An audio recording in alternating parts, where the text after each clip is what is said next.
everyone, welcome back. Josh Beatar and Alex Goldman today, joined very luckily once again by a favorite recurring guest of ours, Brandon Six Gun Gibson. So, firstly, Brandon, we know that you just got back home, so we really appreciate you giving us some time. So, look, getting straight into it, the first thing that I wanted to ask you is that we seem to be seeing a lot less sort of striking based champions just at the moment, So, for a while we had sort of a lot of striking based champions, O'Malley, Adesanya, even Ngannou and Stipe at heavyweight. I'm just curious from your perspective, how do you think striking can evolve to sort of combat the resurgence of pressure heavy wrestlers, at the top of the division or, becoming champions? What do you think strikers can do to evolve to combat that? That's a wonderful question, and it's definitely a trend right now, right? We've seen eras of just incredible strikers, and things kind of go in cycles. Then we see, the dominant wrestlers that can strike and grapple or evade that striking well. Um, I think we saw moments in Adesanya's fight or even O'Malley's fight where they were able to keep that range management, especially like at that kicking range. Oh, O'Malley had hurt Marab early with some of those like teeps to the stomach and keeping him at bay. And then it makes, especially the very heavy wrestling based fighters have to shoot from that much further. But, Marab was able to get in, as was Dreykus. Um, I think to combat that, you really need to have just stellar footwork. And even great champs like Adesanya and O'Malley do have stellar footwork, but being able to stay circular, stay at that kick range, and try to fatigue and wear that opponent down. And I think another big component of it is, being able to be a strong wrestler and grappler yourself. So when you're in those exchanges, it's not as fatiguing. It doesn't drain your striking speed, timing, and power as much. So, at this game where we're at right now, you have to be so good in every area to be a champion, and then even more so to be able to defend your championship. Coach, obviously last weekend we saw, the announcement, the long-awaited announcement, one that I know you already knew of, but one to the world that John was going to be facing Stipe at UFC 309 in New York City, Madison Square Garden on November 16th. Obviously, the one we all knew about, but I guess for you, how pleasing was it to finally have the world knowing what is coming on at UFC 309? And I guess, it's been a very long time in the making now. So how pleasing is that to have that one squared away and that goal in mind? It feels good to know that we're getting closer. And as you said, this has been it's been a long path for us to get here. It's been a long path since March of 23 when we claimed the championship against Cyril Gahn. We've been working towards the Stipe fight for a long time. I mean, Stipe was the opponent even prior to Cyril being the opponent. So I have Stipe notes going back over 2.5 years. So I'm Wow. excited for John to be able to show Stipe, himself, our team, and the world all of the great work we've done in preparation for this great champion. So it feels good that we're getting closer, that's for sure. And to see a date, a target, and a goal, it has us that much more fired up. What's up, guys? It's Josh here from the stands. And look, I know you're in the middle of a good little interview that we're currently doing, but I want to take a second of your time just to give a quick little shout out to today's sponsor, TrainAid. Obviously, they're big supporters of us, like we are of them. And today they're sponsoring this video. And look, I want to let you guys know about a little product they do, their premium product, TrainAid Hydration. It's the best hydration formula on the market, guys. I'm not gonna lie to you. And look, if you don't believe me, ask guys like Israel Adesanya, Alexander Volkanovski, Leon Edwards. You ever heard of these guys? I mean, they're the top athletes in the world. And they're all taking TrainAid Hydration. It really is the #1 formula in the world for hydration. And in the summer months here in Australia, I mean, it's something that I think everyone should be taking. And TrainAid have been very nice to give us a discount code, a very healthy discount code as well. I mean, it's a nice little discount code. If you use the code FTS15 at the checkout, they will give you 15% off. We'll leave a link to their website in this description of this video. And check them out, guys. Please support them because they are supporting us. Cheers. Yeah, definitely. So you just spoke there about, one way that strikers can sort of combat, the heavy wrestlers at the moment is by, using elite footwork and using your footwork consistently. But, I'm curious, what are the other sort of most important steps that you think, young fighters should be really practicing to become an elite striker in MMA today, given how well-rounded everyone has to be? The elite level strikers typically are able to defend strikes in a variety of ways, right? I think the most basic is just kind of, shelling up and covering for punches and trying to counter and return based off that. But the very elite strikers are able to parry and counter. They're able to slip and counter. They're able to pull and counter, just like high level boxers and kickboxers. So, with the 4-ounce gloves, it's such a hard game to just be able to like shell up and look to counter. Those small gloves can just slip through anything. So if I was, as I coach young fighters like Aaron Pico, I'm always trying to instill them the footwork, the parry, the pulls, and the slips to be able to not just make the opponent miss, but make them miss and be in a position to counter with power and accuracy while the other opponent is out of position. Coach, last weekend as well, we saw that photo of John and Alex Pereira together, which was pretty cool seeing those two guys together, those two big behemoths, standing next to each other was a cool photo. So I guess I saw Alex say after that photo was taken that he wants to come and train with John and get some training. And I guess I just wanted to get your thoughts on what would be, those two pound for pound, number 1, 2 training together. How awesome would that be, right? They could learn so much from each other. And it reminds me of when, John would move around with Anderson a couple of years ago, or with George St. Pierre. The greats all have so much little nuances, whether it's timing or rhythm or a setup, that they can teach each other and then make it their own. So, we have an amazing camp right now, and it's more of a boxer style camp. It's all built around John. So all the training partners, all of the coaches, everybody's there with John, his game plan and his victory with Stipe in mind. So we have a lot of amazing guest fighters coming through and guest coaches. It would be wonderful to have the champion Pereira come down, and I know him and John would have a great vibe and good looks and help level each other's games up. So I welcome that. I look forward to that. And hopefully it happens in the next 8 weeks. Yeah, awesome. Something we're seeing a lot of, nowadays is a lot of fighters focus purely on sort of MMA as a skill set for their training, which obviously, makes sense, train the sport that you're going to focus on. But do you think there's some value on focusing on purely boxing or purely Muay Thai for a little bit alongside your jiu-jitsu as well? Because, one example I like to point out is, Khalil Roundtree. He moves he takes it to the extreme, moves to Thailand for 6 months and, just does Muay Thai there. But obviously comes back and, has had a bit of a career resurgence since his striking, has really sort of come a long way there. So do you think there is some benefit in just focusing on learning, just boxing, just Muay Thai for a little bit to improve your striking?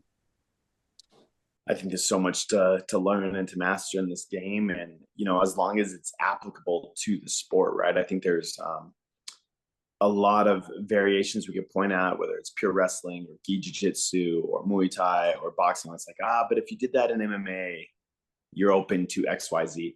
But that's how all of martial arts go. It's a game where there's always a counter to something. So I think if a fighter is really trying to develop and push their skills to the next level and take themselves out of their comfort zone and be on that quest for more knowledge, it can only benefit the fighter. As long as they still have what is pure MMA in their mind. Like I've definitely seen some of the great fighters I work with, whether they're in a pure wrestling style or gi jiu-jitsu or boxing, and it's like they'll be taking note, but they're also not afraid to tell the coach, yes, but I can't do that because I would be open for a knee or a head kick or out of position or up for a takedown. So, as long as they still have that adaptability with the MMA goal in mind, it can only benefit the fighter. Coach, last time we spoke was, I believe, a week or two prior to UFC 304 when Aspinall fought Blaydes in the interim title fight. Obviously, I just want to get your thoughts on his win. Obviously, a fairly impressive win, and his funny call out of John after the fight.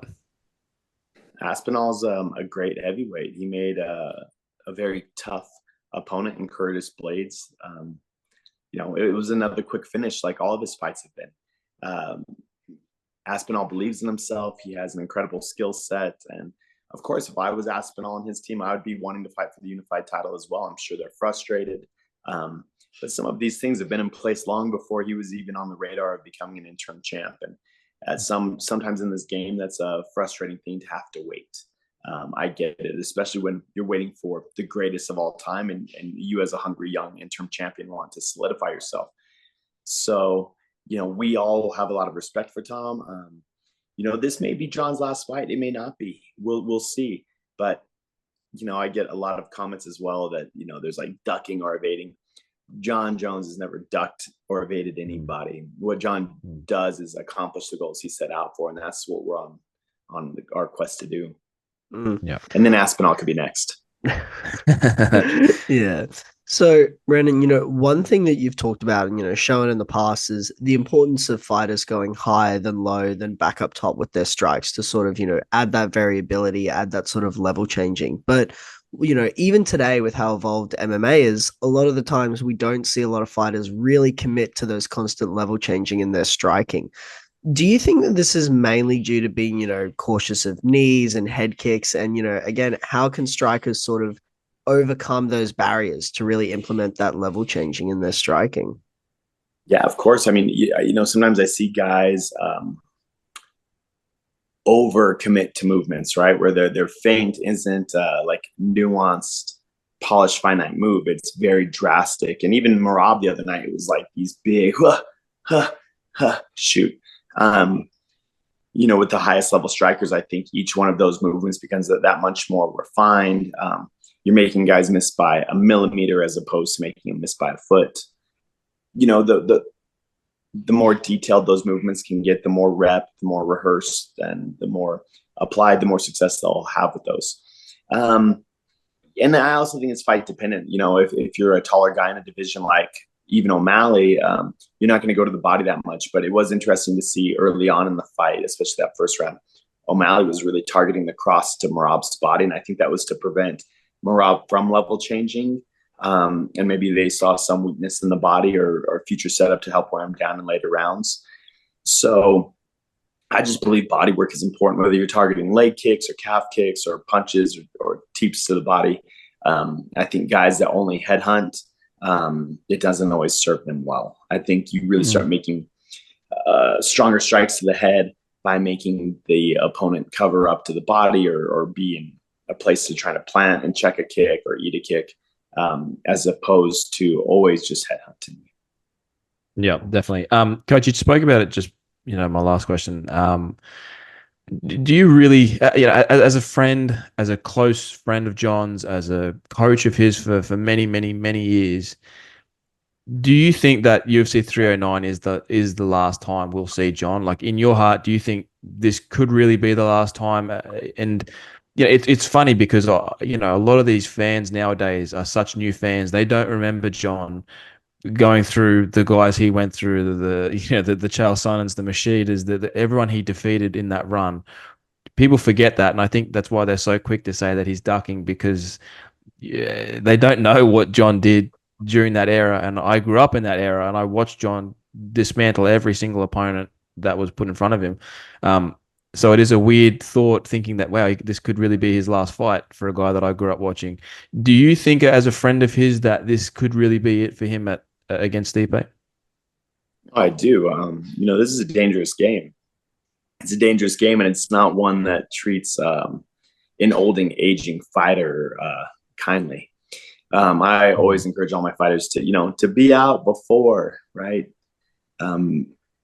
To be able to pick their exit. And John's, more than any other fighter, I believe, has earned and deserves to be able to pick and choose when he leaves. I think he has plenty more in the tank. I see his skill set every week against high-level opponents. I think right now he's better than he's ever been. Oh, my goodness. He's really pardon me. He's really developed into an amazing heavyweight, right? Where this Surreal Gone camp, we were going from light heavyweight to heavyweight, which is the biggest size gap, the biggest difference. Mm-hmm. And so to see him truly in his heavyweight form is incredible. I think he can continue to fight the very best for a long time to come. Pardon me. But he's also deserved to exit if he chooses to do so and focus on his family and his next career endeavors. So I'm approaching this camp as our very last. I'm approaching every workout I have as this may be one of my last workouts with John. So I'm giving it my all. I'm giving it my very best, and I'm enjoying every moment of this camp. Yeah, definitely. And I guess on that, have you, you sort of spoke about it there, like, have you noticed the shift in John, like where obviously you talk about the Cyril Gane fight, he had just come and, had worked up to that weight for so long, but now I suppose he's had the last, year and a half to maintain that weight and live in that weight and train at that weight and recover at that weight. So do you think that sort of that extra time has actually really benefited him and his frame at heavyweight? Oh, absolutely. We had a big injury to rehab from, but John's also a worker. So as he's rehabbing that injury, we were focused on other areas of the game and other ways we can improve and continuing to study. There's so much more than just the physicality of martial arts. And with all of that said, I see John, I believe John is better than he's ever been at heavyweight right now. His eyes, his skill, his technique, his game plan, his strategy. So I'm looking for November 16th to be the most dominant performance we've ever seen from John Jones. And I guess on that, my last question for you, Coach, and we'll let you head off, is an interesting stylistic fight with Stipe. Stipe obviously very boxing heavy, can wrestle as well, as he showed in the Francis Ngannou fight. But I think there's no better wrestler in that division than John. So I feel like John maybe has every sort of area covered in that facet. But for a dominant dismantling of Stipe, how does John do that? In which avenue do you think John gets it done? Oh, I think John can beat Stipe any which way he chooses, right? Whether he's setting up kicks like the second DC fight, whether he's making it a dirty clinch fight like the Glover Teixeira fight, maybe he's looking for a smooth takedown to ground and pound like Brandon Vera, or even into a submission finish like Cyril Gane. John is so skilled. Any path to victory that he chooses could be that flawless, dominating pathway. So, his cardio is in great shape. His strength is better than ever. And Stipe is very powerful. I think what we have to do, no matter the path we take in the finish, is to stay disciplined, right? Because Stipe can punch guys out from his back foot like he did against Verdum. He can pressure and throw bombs. He could go to the body like he did with DC. And he can wrestle like in the first Ngannou fight. So Stipe is the most decorated heavyweight champion for a reason. He also has a big skill set and toolbox he can go into. So I think we just need to be disciplined, keep our eyes sharp, and have a lot of respect for him as well. Absolutely. Coach, as I say every time, it's always a pleasure and a privilege to get some of your time. We thank you so much. Obviously, I know you had a very busy weekend, so to fit us in means a lot to us, as always. Take care. We're really looking forward to November 16th. Can't wait to see what John can do. The whole world is really itching to see John get back out there and do what he does best. So, Coach, thank you for your time, as always, and we'll talk soon. Bye, guys. Awesome. Thank you.